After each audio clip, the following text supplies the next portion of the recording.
Daisy Jail Farm Park, first one of its kind in India, now in Hyderabad. 50% discount on Magic Pass. ఈ రోజు ఒక్కసారి చూస్తే బీసీలకి ఒక డిక్లరేషన్ ఇచ్చాం. ఈ డిక్లరేషన్ లో బీసీల తలరాత మారుతుంది. 50 సంవత్సరాలకే పెన్షన్ ఇచ్చే బాధ్యత మేము తీసుకుంటామని మీకు హామీ ఇస్తున్నా. సప్లైన్ ద్వారా సంవత్సరానికి 30,000, 5 సంవత్సరాల్లో 1,50,000 ఖర్చు పెట్టి బీసీలను ఆర్థికంగా పైకి తీసుకొచ్చే బాధ్యత మాది. ఇదే కాదు, స్థానిక సంస్థల్లో మళ్ళీ 34% రిజర్వేషన్లు తీసుకొస్తాం. చట్టసభల్లో బీసీల రిజర్వేషన్ల కోసం పోరాడతాం, న్యాయం చేపిస్తాం, తీర్మానం చేస్తాం, కేంద్రంలో సాధించే వరకు పోరాడతాం. చట్టబద్ధంగా కుల గణన చేస్తాం. బీసీల రక్షణ కోసం ప్రత్యేకమైన చట్టం తీసుకొస్తాం. ఆదరణ కోసం 5,000 కోట్లు ఖర్చు పెడతాం.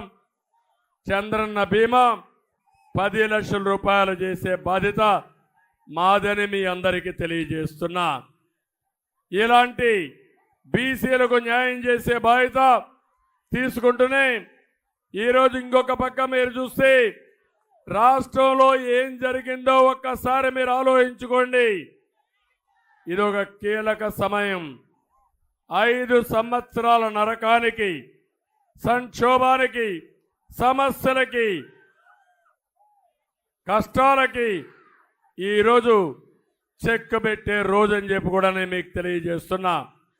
తమ్ముళ్ళు, నేను అడుగుతున్నా ఈ కొండ ఆడబిడ్డల్ని, 5 సంవత్సరాల పాలనలో మీ జీవితాల్లో మార్పు వచ్చిందా అని అడుగుతున్నా. ఏ ఒక్కరికైనా న్యాయం జరిగిందా అని మిమ్మల్ని అడుగుతున్నా. ఏ వర్గానికైనా న్యాయం జరిగిందా అని మిమ్మల్ని అడుగుతున్నా. ఏ కుటుంబానికైనా న్యాయం జరిగిందా అని మిమ్మల్ని అడుగుతున్నా. 14-19లో తెలుగుదేశం పార్టీ అధికారంలో ఉన్నప్పుడు ఎంత తమ్ముళ్ళు? కరెంటు ఛార్జీ 200 రూపాయలు కరెంటు ఛార్జీ ఈరోజు ఎంత అని అడుగుతున్నా. 2,000 అవునా కాదా? ఎవరి వల్ల అయింది? ఎవరి యొక్క ప్రమేయం? అంటే 200 రూపాయలు 2,000 చేసి నేను హామీలను నెరవేర్చాను, 99% హామీలు నెరవేర్చారని గొప్పలు చెప్పుకునే ప్రభుత్వం మీకు కావాలని అడుగుతున్నా. అంతేకాదు, 5 ఏళ్లలో పెట్రోల్ డీజిల్ ధరలు పెరిగాయా లేదా? ధరలు పెరిగాయా లేదా? ఏమమ్మా, నిత్యావసర వస్తువులు కొంటున్నారా మీరు? కడుపు నిండా తిండి తినే పరిస్థితిలో ఉన్నారా మీరు? అన్నీ పెరిగిపోయినాయి. కడాన మీరు చూస్తే ఆర్టీసీ రేట్లు పెరిగాయా లేదా? పన్నులు పెరిగాయా లేదా? చెత్త మీద కూడా పన్నేసిన చెత్త ముఖ్యమంత్రి, దుర్మార్గుడు ఈ ముఖ్యమంత్రి. అంతేకాదు, ఈరోజు మీరు ఒకసారి చూస్తే విధ్వంస పాలన. తమ్ముళ్ళు, మా పిల్లలున్నారు ఇక్కడ. కోనసీమ అందాల సీమ, ఈ కోనసీమ. సినిమాలు ఏదైనా చూడాలంటే, అందాలు చూపించాలంటే మొట్టమొదటి చూపించేది మా పవన్ కళ్యాణ్ గారితో సహా అందరూ కూడా కోనసీమని.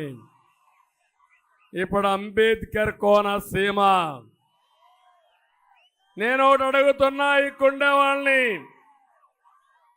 ఇక్కడ ఎవరన్నా చెడ్డ వ్యక్తులు ఉన్నారా తమ్ముళ్ళు అని మిమ్మల్ని అడుగుతున్నా.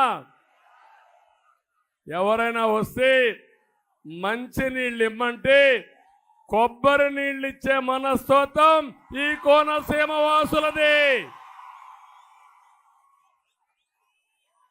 ఎప్పుడో కాటన్ కట్టాడు ధవళేశ్వరం బ్యారేజ్, అవునా కాదా? ఇప్పుడు కూడా మీరు ఆరాధిస్తారు, అవునా కాదా? నేను అడుగుతున్నా, అలాంటి కోనసీమలో జమ్మూ అండ్ కాశ్మీర్ మారిగా ఇంటర్నెట్ బంద్ చేశారా లేదా అని మిమ్మల్ని అడుగుతున్నా. ఏం తమ్ముడు, ఏం జరిగింది ఈ జిల్లాలో? ఏంటి మీరు దుర్మార్గుల? ఎవరు పెట్టారు ఈ విరోధం? ప్రజల మధ్య విద్వేషాలు రెచ్చగొట్టినటువంటి దుర్మార్గుడు ఈ జగన్మోహన్ రెడ్డి, అవునా కాదా అని మిమ్మల్ని అడుగుతున్నా. అదే నా బాధ.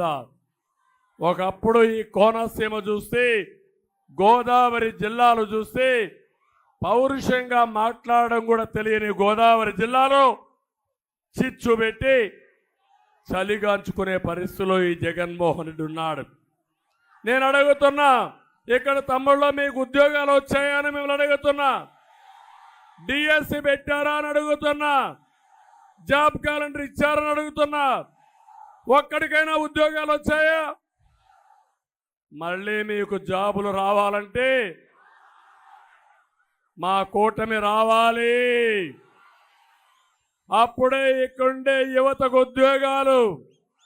అందుకే నిర్ణయం చేశాం, అధికారం వస్తానే మొదటి సంతకం మెగా డిఎస్సి పైనే పెడతాం. అది మా కమిట్మెంట్. అందుకే మీకు హామీ ఇస్తున్నా, మీ అందరికి ఉద్యోగాలు ఇచ్చే బాధ్యత మాదని మీ అందరికి హామీ ఇస్తున్నా. తమిళలో ఇక్కడే గోదావరి ఉంది, ఇసుక దొరుకుతా ఉందా మీకు? ఒకప్పుడు తెలుగుదేశం హయాంలో 1000 రూపాయల ట్రాక్టరు, ఇప్పుడు ఎంత తమ్ముళ్ళు? 5000. అవునా కాదా? 5000. ఎవడికి పోతుంది ఈ డబ్బులు? ఎవరు తినేస్తున్నారు ఈ డబ్బులు? అంటే 40 లక్షల మంది భవన నిర్మాణ కార్మికుల పొట్టగొట్టి ఒక వ్యక్తి పొట్ట నింపుకుంటున్నాడంటే ఇది సబబా అని మిమ్మల్ని అడుగుతున్నా. సుమన్ టీవీలో మీ పర్సనల్ అండ్ బిజినెస్ ప్రమోషన్స్ కోసం కింది నెంబర్కి కాంటాక్ట్ చేయండి.